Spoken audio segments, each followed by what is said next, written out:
Hey guys, today I'm going to tell you how to permanently delete Instagram account.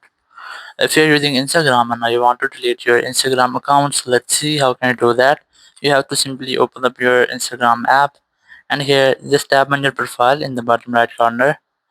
Then tap on three dots in the top right corner,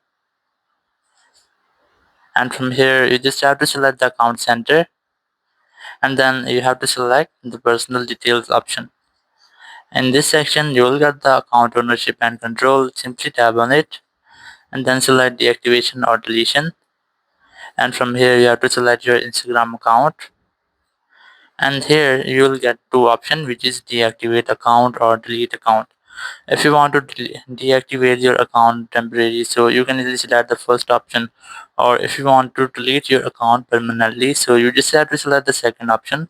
Once you have selected, simply tap on this continue option, and here you have to enter the reason, and once you have selected, simply select the continue, and from here you have to tap on continue, and your Instagram account will be permanently deleted. So in this way you can easily permanently delete your Instagram account.